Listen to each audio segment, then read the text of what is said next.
What type of oil does a 2011 Wrangler take and what is the oil capacity? All 2011 Wranglers come with a 3.8-liter V6 engine. The 2011 Jeep Wrangler takes 5W20 oil. The oil capacity is 6 quarts and this amount is with a filter installed. Get the best synthetic oil to extend the life of your 2011 Wrangler's engine. Our Signature Series oil with a top-quality filter will allow you to easily drive up to 15,000 miles under severe conditions or 1 year, whichever comes first.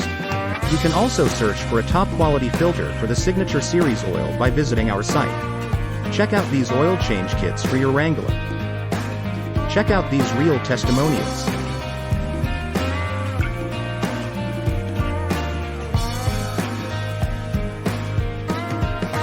Visit searchforparts.com to search for high-quality synthetic oil, filters and oil change kits for any Wrangler or vehicle or click the link in the description below.